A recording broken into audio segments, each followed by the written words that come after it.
Assalamu alaikum, chers frères et sœurs. Bienvenue dans cette nouvelle vidéo. Aujourd'hui, nous abordons un sujet essentiel, mais parfois négligé. Les professions qui peuvent nous exposer à des revenus haram et comment les éviter pour protéger notre foi, nos familles et notre avenir. En tant que musulmans, gagner notre vie de manière halal n'est pas seulement un choix, c'est une obligation. Cela touche tous les aspects de notre vie, nos actes, notre nourriture et même la manière dont nous subvenons aux besoins de nos proches. Pourquoi est-ce si important? Parce que ce que nous consommons influence directement notre spiritualité, notre santé mentale et physique, ainsi que la qualité de nos relations avec Allah. Le prophète, paix et salut sur lui, nous a averti que le corps qui est nourri par des revenus illicites sera exposé au feu de l'enfer. Et imaginez ceci, au jour du jugement, nos propres familles pourraient se retourner contre nous. Ils pourraient dire, « Oh Allah, il nous a nourris avec des biens haram, et nous nous plaignons de lui. » Mais rassurez-vous, chers frères et sœurs, car tout le monde peut éviter cette situation. Il suffit de faire des choix éclairés et de rester fidèle aux enseignements d'Allah. Allah nous promet dans le Coran, « Et quiconque craint Allah, il lui donnera une issue favorable et lui accordera sa subsistance d'où il ne s'y attend pas. » Cela signifie que nous ne devons jamais perdre espoir. Peu importe la difficulté que nous rencontrons, il y a toujours un chemin vers un revenu halal. Prenons un exemple inspirant. Saad al-Ansari, un noble compagnon du prophète, travaillait avec ses mains. Ses paumes étaient abîmées par l'effort. Lorsque le prophète, paix et salut sur lui, les a vues, il a dit « Ses mains ne seront jamais touchées par le feu de l'enfer. » Ce simple récit nous montre que le travail honnête, même s'il est fatigant ou modeste, est une véritable bénédiction aux yeux d'Allah. Mais aujourd'hui, dans notre monde moderne, nous faisons face à de nouvelles épreuves. Les tentations sont nombreuses et certains métiers ou pratiques nous exposent directement au haram. Regardons ensemble quelques-unes de ces professions pour mieux comprendre les risques. 1. Les transactions frauduleuses. La fraude, sous toutes ses formes, est strictement interdite en islam. Cela inclut toute tentative de tromper une personne pour obtenir un gain financier ou matériel. Par exemple, vendre des produits de mauvaise qualité tout en prétendant qu'ils sont en parfait état, mélanger des substances pour en augmenter la quantité, comme ajouter de l'eau dans le lait, ou cacher volontairement les défauts d'une marchandise pour en tirer un prix plus élevé. Le prophète, paix et salut sur lui, a dit « Celui qui trompe n'est pas des nôtres. Ses paroles sont claires et puissantes. Tromperie, mensonge ou dissimulation, quelle que soit leur forme, éloigne un musulman des enseignements du prophète et de la voie d'Allah. Prenons un exemple concret. Un commerçant qui vend un produit alimentaire périmé ou abîmé, tout en cachant ses informations à l'acheteur. Ce simple acte peut sembler anodin, mais il peut avoir des conséquences graves, comme nuire à la santé de la personne ou provoquer un gaspillage. Allah nous ordonne dans le Coran d'être honnête et juste dans nos transactions, et donner la pleine mesure et le plein poids, en toute justice. Sourate Al-An'am 6, 152. En réalité, la fraude ne se limite pas au commerce. Elle peut aussi apparaître dans d'autres sphères de la vie, comme l'emploi ou les relations professionnelles. Par exemple, un employé qui ne travaille pas sérieusement tout en recevant son salaire, ou un patron qui refuse de payer équitablement ses employés, commet également une injustice. Alors, comment éviter la fraude? D'abord, en prenant conscience de l'importance de l'honnêteté et en se rappelant que nos actions sont constamment observées par Allah. Ensuite, en cherchant toujours à être transparent dans nos transactions, en expliquant clairement les caractéristiques des produits ou services que nous offrons. Frères et sœurs, sachez qu'un petit profit obtenu de manière frauduleuse ne sera jamais une bénédiction. Même si cela semble vous enrichir dans l'immédiat, cela apportera des difficultés dans cette vie et dans l'au-delà. À l'inverse, un commerce ou un travail honnête, même s'il rapporte moins, est une véritable source de baraka. Que Allah nous guide tous vers l'honnêteté et nous protège des tentations du gain illicite. Amin. 2. Les professions juridiques et judiciaires. Les professions juridiques et judiciaires, comme celles des avocats, juges et conseillers légaux, sont parmi les plus sensibles en islam. Elles exigent non seulement une grande compétence, mais aussi une intégrité irréprochable. Pourquoi? Parce que ces rôles concernent directement la justice, un des fondements essentiels de la religion islamique. Allah a dit dans le Saint-Coran, « Soyez stricts dans l'équité, témoins de justice pour Allah, fût-ce contre vous-même, vos pères et mères ou vos proches. » Sourate An-Nisa 4, 135. L'objectif de toute profession juridique doit être de défendre la vérité, protéger les innocents et punir les coupables selon la justice divine. Mais malheureusement, dans le monde actuel, certains utilisent ces professions pour des intérêts personnels, soutenant des causes injustes, corrompues ou mensongères. Prenons un exemple. Si un avocat défend sciemment une personne coupable d'un crime en manipulant les faits ou en dissimulant des preuves pour obtenir un jugement favorable, son revenu devient haram. Pourquoi? Parce que l'argent qu'il gagne provient d'une action qui soutient l'injustice.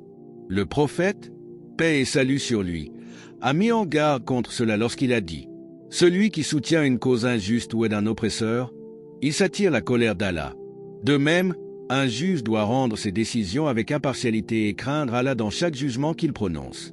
Une erreur commise par négligence ou corruption peut ruiner la vie d'une personne innocente. Le prophète, paix et salut sur lui, a également averti les juges en disant « 3 types de juges sont en enfer.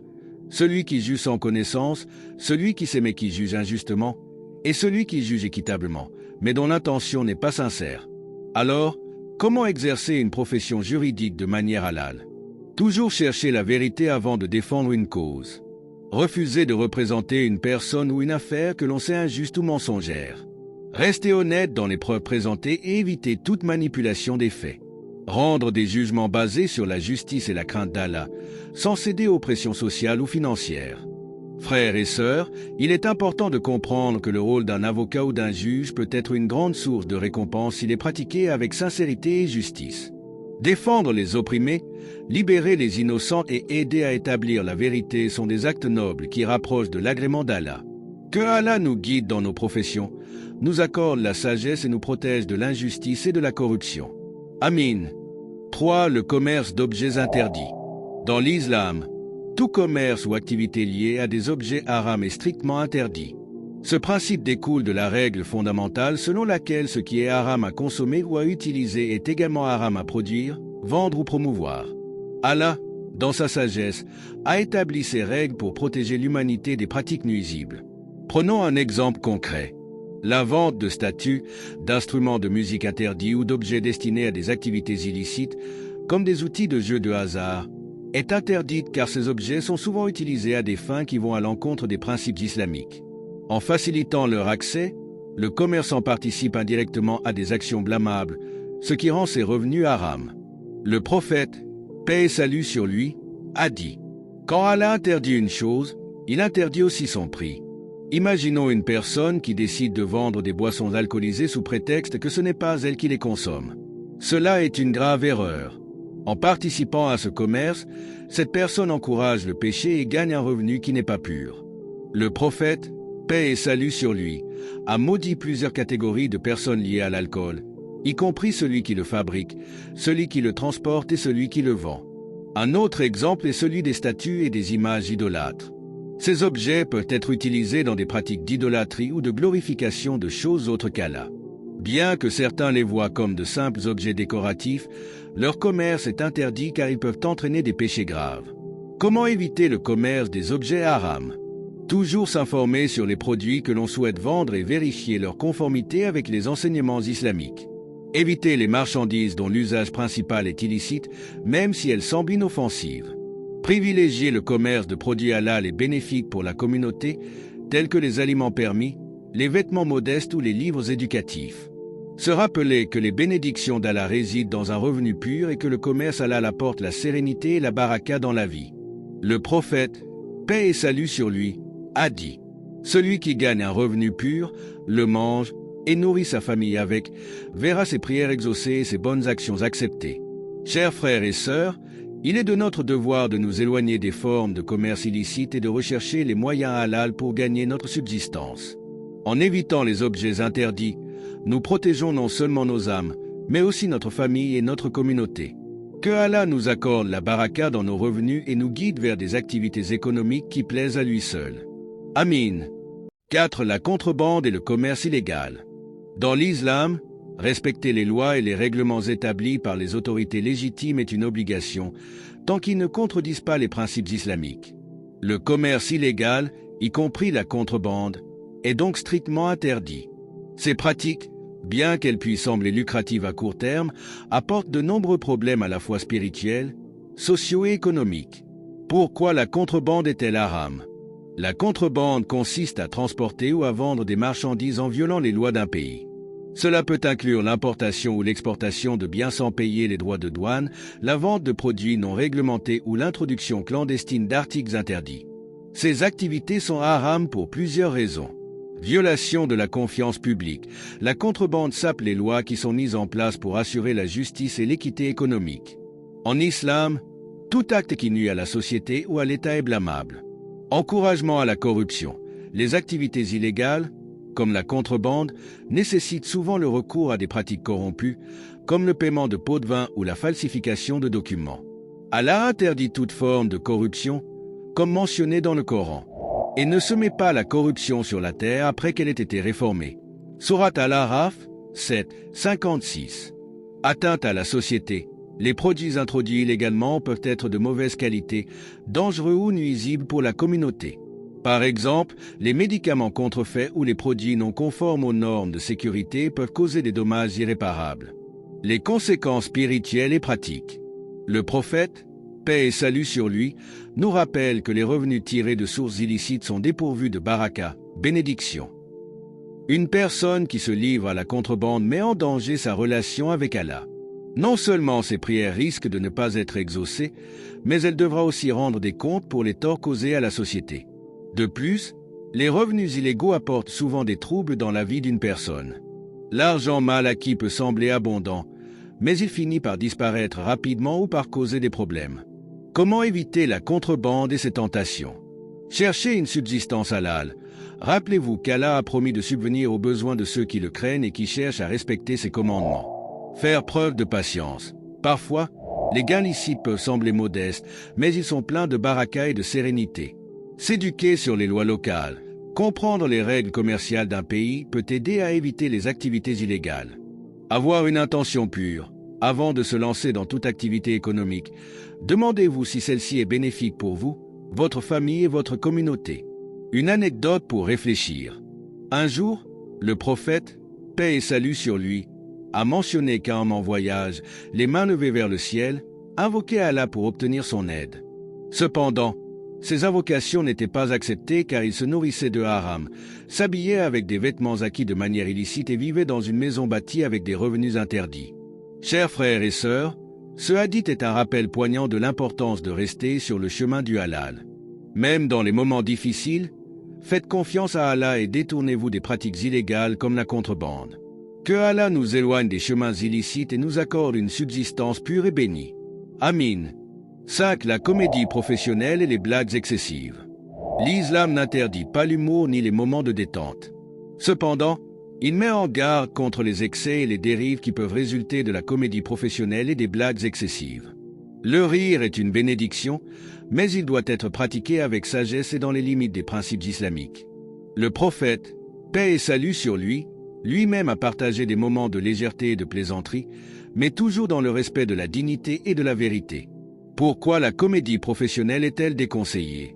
La comédie professionnelle, qui implique des spectacles, des sketchs ou des performances humoristiques destinées à divertir un large public, peut parfois franchir les limites de ce qui est permis en islam. Voici quelques raisons pour lesquelles elle est déconseillée. Le risque de perdre le respect de la religion. Certaines formes de comédie peuvent se moquer de la religion, des croyances, des pratiques ou des personnalités religieuses. Le prophète, paix et salut sur lui, a dit « Celui qui se moque de notre religion, que ce soit dans les paroles ou les actes, se rend coupable d'un grand péché. L'humiliation d'autrui, la comédie qui repose sur l'humiliation des autres, les insultes ou la moquerie n'est pas permise. L'islam enseigne la dignité et le respect de chaque individu. Les blagues qui dénigrent autrui, qu'elles soient sur la base de la race, du statut social ou de l'apparence physique, sont clairement déconseillées. Les blagues obscènes et vulgaires. Certaines formes de comédie incluent des blagues obscènes, des paroles vulgaires ou des allusions impures. Ces éléments sont loin des principes d'honnêteté, de pureté et de décence que l'islam promeut. Le prophète, paix et salut sur lui, a dit « La foi et l'humour ne peuvent coexister dans le cœur d'un croyant. L'humour dans les limites de l'islam. » Le prophète, paix et salut sur lui, appréciait les moments de joie et de rire, mais ses blagues étaient toujours respectueuses et fondées sur la vérité. Par exemple, une fois, un homme est venu demander au prophète s'il pouvait entrer au paradis. Le prophète lui a répondu que c'était un homme modeste et bon, mais n'a jamais manqué de maintenir une forme de respect et de dignité. Ainsi, l'humour islamique est celui qui apporte de la lumière sans obscurité, qui est drôle sans nuire et qui est léger sans être inutile. Les dangers des blagues excessives et de l'humour démesuré. Distraction excessive. Un excès de rire peut éloigner une personne de ses responsabilités spirituelles et matérielles. Les plaisanteries constantes peuvent rendre une personne moins sérieuse et moins attentive à ses obligations religieuses et sociales. Perte de respect. Trop rire ou se livrer à une comédie excessive peut nuire à la réputation d'un individu. En islam, le respect et la dignité sont des valeurs essentielles. Les excès dans les blagues ou l'humour peuvent compromettre cette dignité. Influence sur les jeunes générations. La comédie professionnelle, notamment dans les médias, a un impact significatif sur les jeunes générations. Les types d'humour qui sont diffusés peuvent influencer leur perception des valeurs islamiques et leur comportement. Si ces blagues contiennent des éléments répréhensibles, elles peuvent entraîner des conséquences graves sur leur éducation morale et religieuse. Conclusion. L'islam valorise l'humour tant qu'il respecte les règles de la décence, de la vérité et du respect d'autrui. L'humour léger et agréable, pratiqué dans les limites de la charia, peut être bénéfique pour l'âme et peut apporter de la joie, mais il doit toujours être équilibré avec sérieux et respect. Nous devons toujours veiller à ne pas franchir les limites et à éviter l'humour qui cause des dommages à notre foi ou à celle des autres. Prière pour la bonne utilisation de l'humour. Que Allah nous guide dans l'utilisation de l'humour de manière bénéfique et qu'il nous protège des dérives qui pourraient nuire à notre foi et à notre comportement. Amin. 6. Le marketing de réseau. Le marketing de réseau, souvent connu sous le nom de marketing de réseau ou réseautage, est une forme de vente où les participants sont rémunérés non seulement pour les ventes qu'ils réalisent, mais aussi pour les ventes effectuées par les personnes qu'ils ont recrutées. Bien qu'il puisse sembler attractif, cette activité est souvent considérée comme haram en islam en raison de ses caractéristiques trompeuses et de son lien avec des pratiques financières douteuses. Pourquoi le marketing de réseau est-il haram? Système pyramidal. Le marketing de réseau ressemble beaucoup à un système pyramidal, où les revenus sont principalement basés sur le recrutement de nouveaux membres plutôt que sur la vente réelle de produits ou services. Dans ce type de système, ceux qui rejoignent plus tard se retrouvent souvent à perdre de l'argent, tandis que ceux en haut de la pyramide bénéficient des revenus des recrues en dessous d'eux. Ce type de structure crée une inégalité et une injustice, ce qui est contraire au principe de l'islam. Exploitation des participants. Dans de nombreux cas, les personnes impliquées dans le marketing de réseau finissent par dépenser une grande partie de leur argent pour acheter des produits, participer à des séminaires ou payer des frais de recrutement, sans qu'il y ait de bénéfices réels. L'islam condamne toutes les formes d'exploitation et dans ce cas, de nombreuses personnes sont financièrement et émotionnellement exploitées pour l'intérêt d'une poignée d'individus. Incertitude excessive. Le marketing de réseau repose sur des promesses de gains futurs incertains. Cela introduit un niveau élevé de gharar, incertitude, dans les transactions, ce qui est interdit en islam. L'islam met l'accent sur des transactions transparentes, équitables et fondées sur des échanges clairs et définis, contrairement aux pratiques qui s'appuient sur des promesses de gains douteux. Le point de vue islamique sur les gains légitimes. L'islam accorde une grande importance à l'intégrité et à la clarté dans les transactions commerciales. Les transactions qui impliquent des tromperies, des incertitudes ou des pratiques injustes sont interdites. En ce qui concerne le marketing de réseau, il viole ces principes, car il dépend souvent d'une structure où seules certaines personnes bénéficient des gains, tandis que les autres sont laissés dans l'incertitude financière. Solution alternative halal. Au lieu de se tourner vers des pratiques douteuses, il est conseillé aux musulmans d'explorer des opportunités commerciales qui sont non seulement rentables, mais aussi conformes aux principes islamiques. Les activités commerciales qui reposent sur la vente de produits ou de services authentiques, où la rémunération provient directement de l'échange équitable entre vendeurs et acheteurs, sont les plus conformes à la loi islamique. L'islam encourage également la coopération et la solidarité entre les musulmans. Par exemple, une personne peut faire des affaires avec des musulmans en s'assurant que l'échange est juste et transparent, tout en respectant les règles de la charia. Conclusion sur le marketing de réseau. Le marketing de réseau, tel qu'il est pratiqué dans de nombreuses situations modernes, n'est pas conforme aux principes islamiques en raison de ses caractéristiques d'exploitation, de système pyramidal et d'incertitude excessive. Au lieu de s'engager dans de telles pratiques, les musulmans doivent s'efforcer de gagner leur vie de manière honnête et équitable, en se concentrant sur des activités commerciales et des transactions qui respectent les valeurs de l'islam. Que Allah nous accorde la sagesse de faire les bons choix en matière de carrière et de préserver notre richesse de toute source de revenus douteux ou haram. Amin. Les conséquences du travail haram. Il est crucial de comprendre que les actions que nous accomplissons ont des conséquences sur notre vie ici-bas et dans l'au-delà. Engager une activité haram, que ce soit dans le cadre de son travail ou dans sa consommation, a des répercussions qui vont bien au-delà de ce que l'on peut percevoir immédiatement. Les conséquences du travail haram peuvent affecter non seulement celui qui s'y engage, mais aussi ses proches, sa santé et sa relation avec Allah. L'impact spirituel. L'une des conséquences les plus graves du travail haram est l'impact qu'il a sur notre spiritualité. Lorsque nous gagnons notre argent de manière illicite, cela peut affecter notre cœur et rendre notre foi plus fragile. Il devient plus difficile de pratiquer les actes de dévotion comme la prière, le jeûne et l'aumône avec sincérité, car l'argent que nous utilisons pour ces actes provient d'une source qui ne respecte pas les principes de l'islam. Le prophète Mohammed, paix et bénédiction sur lui, a dit « Celui qui consomme du haram ne verra pas ses prières acceptées pendant 40 jours. » Sahih Muslim. Ce hadith souligne l'importance de veiller à ce que notre gagne-pain soit pur, car il a un effet direct sur notre relation avec Allah. De l'impact sur la famille et les proches. Un autre aspect souvent négligé est l'impact du travail haram sur nos familles et proches. Si nous fournissons à nos enfants et à notre famille de l'argent issu d'une activité haram, nous risquons de les exposer à des influences négatives. Ce revenu peut affecter leur bien-être spirituel, leur éducation et même leur comportement à l'avenir. Le prophète Mohammed, paix et bénédiction sur lui, a dit « Chaque enfant né d'un parent qui gagne du haram sera égaré et deviendra un facteur de malheur pour lui. » Sunan Ibn Majah. 3. Les conséquences dans l'au-delà. Au-delà de la vie terrestre, les conséquences du travail haram sont infiniment plus graves. Sur le jour du jugement, Allah interrogera chacun de nous sur nos actions et nos moyens de subsistance.